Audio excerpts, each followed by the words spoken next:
What's up, my man George? Nothing. You guys, let me tell you something. You people out there that say we're sleeping on MMA, we're not. We're not in the snooze button. Well, George and I are just fucking getting hit with a shitstorm of learning technology right now to get the show going from 2 different locations. Right, my man? Yeah, it's not fun. It's not enviable. No. But what we're going to do is we're going to actually talk a little bit about George's favorite subject. Women's MMA? Yes, your favorite thing. You're the one that requested talking about this shit. Well, I mean, no, because it's honestly, I mean, it's a big thing right now. Because, I mean, if you go to any of the MMA sites, which I do quite often, they're all over the front page. They really are. Well, especially after this weekend. We have the female Chael Sonnen, who's actually backing everything up because she's winning, unlike Chael Sonnen. And, I mean, I guess she's on a direct track to face Cyborg when she comes back. I mean, and she makes some interesting comments, too. She said Cyborg should make weight easy off the juice. Yeah, you're right. She will, but, I mean... yeah, I agree with her. She needs to get that big-ass mole from underneath her eye removed. That's not a good look, dude. Come on, be serious. Wow. Does that not bother you? Like, when she talks, I can't do anything. I'm just staring at her. I'm like... I just don't even... You know, everybody, George just... Watch. Next time she does an interview, all you're going to be able to do is stare at her mole. It's just... Get it now removed. that you called her out about her fucking mole, now that's the only thing I'm going to be able to stare at. Exactly. Well, since she's the topic of conversation, let's go back to this past weekend when she got to fucking show everybody her fucking armbar again. Yeah, I mean, she's the armbar. Which is she's getting the arm collector. so fucking... Yeah, she's an arm collector. But we'll start with some of the other things because I know people out there have been saying we've been sleeping on this shit. But the only reason George and I have really been sleeping on this shit is because, I mean, you guys have to admit some of these cards have been just straight shit. Yes. And it's not because of it's partly because of the injury bug on the UFC side, but also on the Strikeforce side is nobody knows half of these people. And I mean, I know there's going to be MMA enthusiasts that's going to argue with George and I about the fact, but the fact is that I want every one of you guys to name me the five people in each class in Strikeforce. Okay, you can't do it, so that's the end of that. So, can you, George? 5 people? No, I don't think I can name 5 people in the entire organization. Right. Now, what was the stat you were telling me about? Is the light heavyweight class or the middleweight class? It's light heavyweight class. It's got 15 guys in it. Only 6 of them have winning records. So it's 6. And their biggest name, their biggest draw is Gegard Mousasi, who's currently on the shelf with an ACL injury. They expect him to be back and ready to fight in this November. So, and the belt's vacated since Granddad left, and we get to see him get beat up, in the first weekend of the next month? What about Herschel Walker? What about Herschel Walker? Herschel Walker what? It's your boy, Shorty. No, dude. The only thing Herschel Walker should do is just sit there in the crowd and watch it and tell us how much of a big fan he is. Because if he fought a real fighter, dude, somebody would hurt him. They would hurt him bad. His stand-up is how you just sleeping about on as Herschel, bad as man? Shields. He's a real athlete, and he's got a major sponsor, Viagra. How can you sleep on that, son? Is that why he's so stiff in the ring? He looks like an erect penis with arms. He looks terrible. I mean, he's horrible. You have to, dude, seriously, who has Jake Shields, Mayhem Miller, and my mom has worse stand-up than Herschel Walker. Mayhem Miller has a lot of crazy shit going on, but that's another story. Yeah, it's another story for another video. But well, anyway, let's start with OSP. Full of no ones. So let's start with OSP versus TJ Cook. It's not too much to say about it, and it's not like we're hating on the guys or anything, but OSP fought a guy basically who works on an oil rig. Yeah. And that's not a fucking, so what were you telling me about, George? You were saying something about the guy gets to train 7 days out of the month? Yeah, 7 days a month. So if this guy, because here's what, he works 23 days on and 7 days off. So that means if you have an 8-month camp, that's what? Right. 56 training days? Yeah, 56. And he couldn't finish probably him? Gets around 60. He waited till the 3rd round, and he didn't wait because he wanted to. He waited because he had to. Because OSP... Yeah, and he had him in trouble in the first round. Right. OSP looks like a black Dan Henderson. He was loading up for one knockout punch, and he took forever to get there. Right.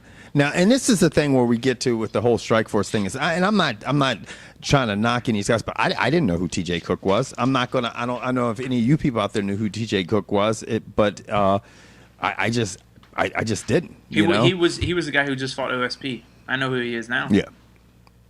Yeah. So I mean, yeah, pretty much. That's now the next fight was kind of part business and part personal for Anthony Smith and Lumumba Sayers because they got into a little bit of shit talking, prior to the match. Yeah. But you said what now? I said, yeah, they did. I mean, and Anthony Smith looks good. Anthony Smith has been training with Jake Ellenberger, and I think the benefit you get when you start training with a guy like that, especially since Ellenberger's, starting to build up a name, starting to get a reputation for him, that means more people want to come train with Jake, and Jake has an opportunity to train with better people.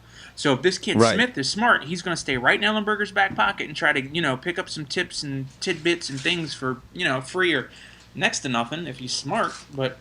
Right. I think he's got he doesn't have a very good looking record on paper. I think it's 17-7. Right. Yeah. I think you're right. But he looks sharp. He's won 9 out of his last 10 fights. Right. So that's now. I'm gonna. Well, go ahead. Go ahead. I didn't have anything. It was just blabber. I'm gonna talk. I know this is completely off subject, but something you said made me just kind of think about this shit. We had speaking of fighters that weren't known, we had a guy Brian Green contact us. And for all you people that don't know who Brian Green is the last guy that Kimbo Slice fought in his boxing career. Back in, I believe it was, when was that fight, George? It was a minute ago. It was like in April or something, about April, March, I believe. It was back in the spring, at any case. But he was a guy that was trying to build his name up because he had no name. And if you recall, Kimbo Slice knocked him out with 3 seconds left in the fight, and there was a huge controversy. And everyone's like, it's fixed, it's fucked up. Anyway. Back in March. Back in March, right. This guy contacted us. Really? And was like, yeah. He contacted us, and he is going to give us an interview. And he wants to talk about the fight. He's upset because he says the fight was not fixed. And I'm going to tell you right off the bat, I completely agree with him, because if you go back and you carefully watch the fight, it just makes no sense. Why would the fight be fucking fixed? And here's the other thing. I mean, it was a 4-round fight, and he got knocked out with 4 seconds left to go in the last round?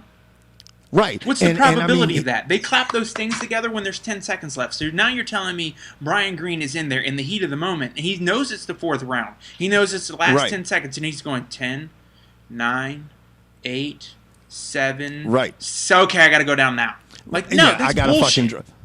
Right. And so, and that was his point. He's like, look, I was trying to make a name for myself. I figured if I fought Kimbo Slice, that could kind of put me up there where I could get some ink. And so we're going to do an interview with him. George and I are going to do an interview. The first question I want to ask him, how'd that work out for Seth Petrozelli? Exactly. Yeah, because, nobody really still knows who Seth Petrozelli is. Seth Petrozelli he's not even in MMA anymore. Yeah. So, but and his thing was, he goes, man, this shit, it basically backfired. He goes, I took the fight trying to get myself to be a standout and basically go on. Yeah, and it blew up in his face. But anyway, look for that interview within the next week or so, fellas. We're going to have that out. But getting back to this shit, the Strikeforce card, Tarec Saffediene, okay? He's supposed to be a contender at 205. Oh, no, I'm sorry, not 205, at 170. They think after this big win, he's going to line up to fight Nate Marquardt. Right. Nate Marquardt will destroy him, and I don't even like Nate. This used to be great. Yeah, no, I agree with you 100%. I think Nate Marquardt will walk right through this guy. And, he obviously, this guy, Saffediene, did look sharp. He got a unanimous decision over Roger Bowling. But I just still think that Nate Marquardt is just at a different level than him. And, it's taking nothing away from this kid. You could see the difference in level between Nate and Tyron Woodley. And Tyron Woodley was the champ. Because they weren't ready for Nate, the TRT kid. Yeah. 25 years old on TRT. Come on. These guys can't spell hypergonadism going to be teenagers on TRT. I know. Kids are going to be rolling up in there doing MMA at 17 years old talking about hypergonadism. Exactly. Anyway, the submission master, do you know who that is, George? Yeah, Souza. And it ain't Jacare. Ronaldo Jacare Souza, who is considered to be one of the most decorated Brazilian jiu-jitsu stylists. I just wanted to let you guys know that. Said, fuck you guys for not recognizing my striking skills. And he put him to work the other night. What did you think about him, George? It was an impressive punch. Yeah, he dropped Brunson. Yeah. Brunson was like, what happened? What happened, y'all? What he stuck him. Like, but, so that lines Jacare. Now, here we go.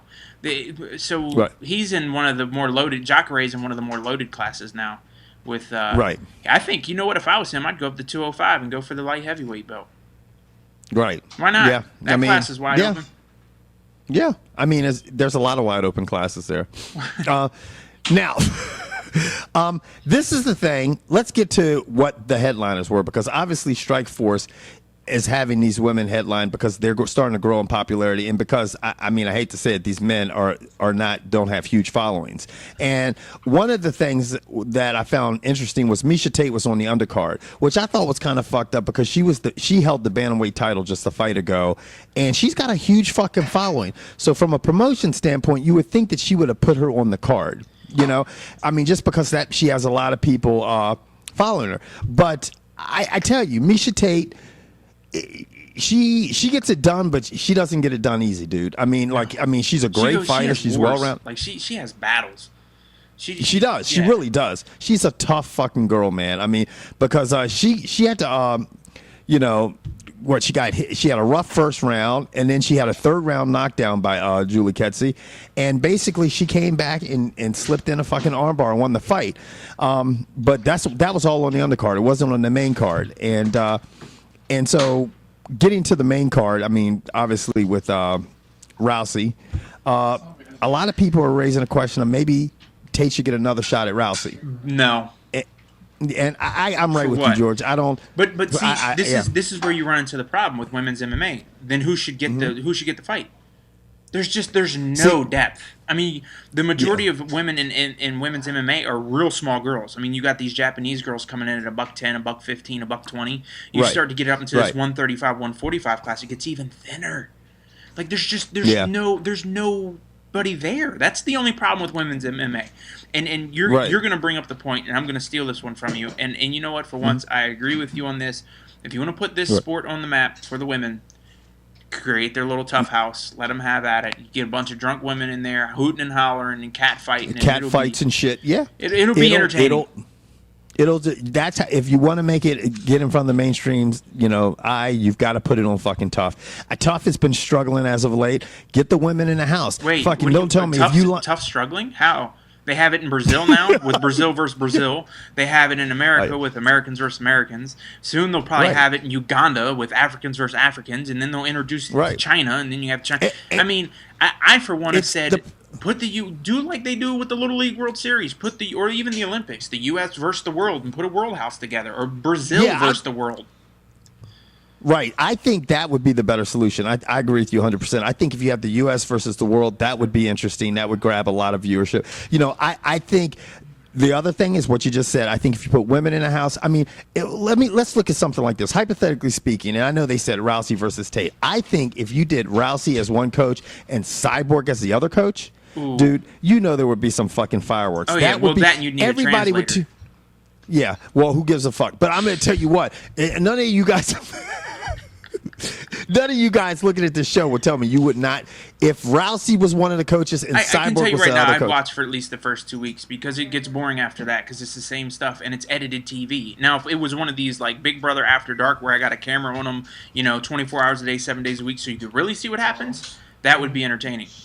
That could be very entertaining. So, I mean, I think, obviously that's been the thing. A lot of people have been basically putting up Rousey against Tate. I don't want to see that. I don't think that's going to make any sense. I think if you start repeating this shit again, you're going to start seeing what we're seeing over the UFC. What we have in the UFC. You have a deadlock at 3 weight classes? Oh, great. Yeah, I mean, the lightweight, it's like, okay, we're letting the same people fight for the title. GSP has owned the welterweight. Silva's owned the middleweight, and it's like they're facing the same people over and over again. The big thing is right now, this is why these cards getting still.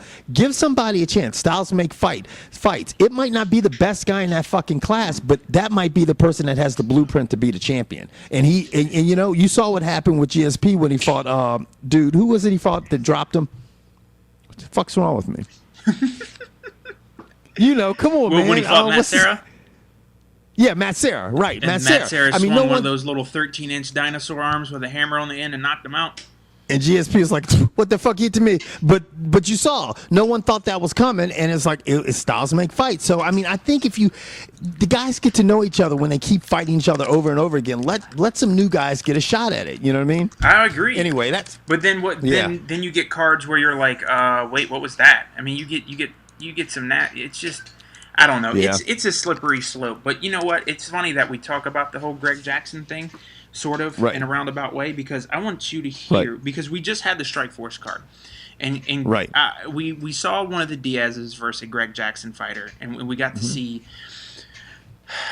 Condit. He got a track. He would have been great at the Olympics because, I mean, I've never seen anyone run that much. But get this. This is what Cesar Gracie tweeted after the Strikeforce event. Cali sends a certain team from New Mexico home winless tonight at 0-3.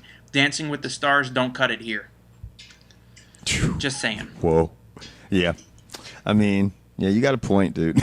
Just saying. Fucked up. And then somebody took the time to send me an email and say, well, John Jones is a Greg Jackson fighter. How come you don't say anything about him? Well, John Jones and Cub Swanson kind of finished fights. GSP and Clay Guida, ever since joining them, their whole style has changed. We've only seen John Jones fight one way, and it stayed that way.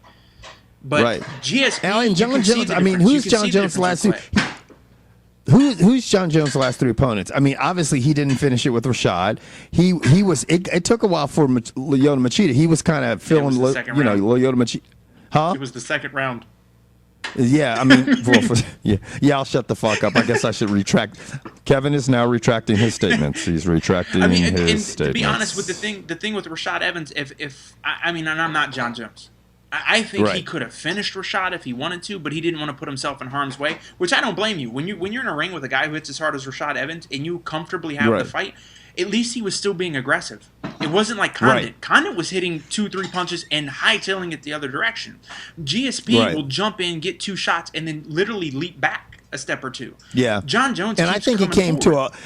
Right. I will say John Jones came forward. A lot of Jackson's fighters back up, and we saw it came to a peak when we saw Clay Guida fight, because that was a guy that's always aggressive. He's on the attack.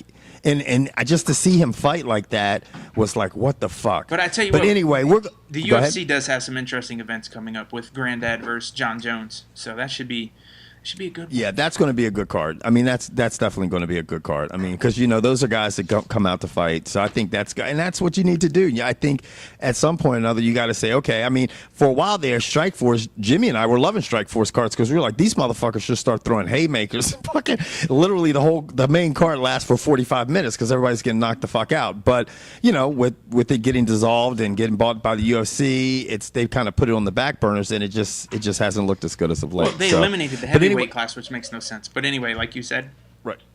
Yeah, Yeah, you're trying to end the show. That was the only thing they had. I am trying to end this show, and I keep cutting you off and talking about something else, and all I gotta do is bring up a topic, and you run with it. You can't stick with the ending the show thing. Right, I know. I just can't say, George, shut the fuck up. This show is over. But guess what? George, shut the fuck up. This show is over. Anyway, man, we're out of here. We'll catch you guys next time. Peace.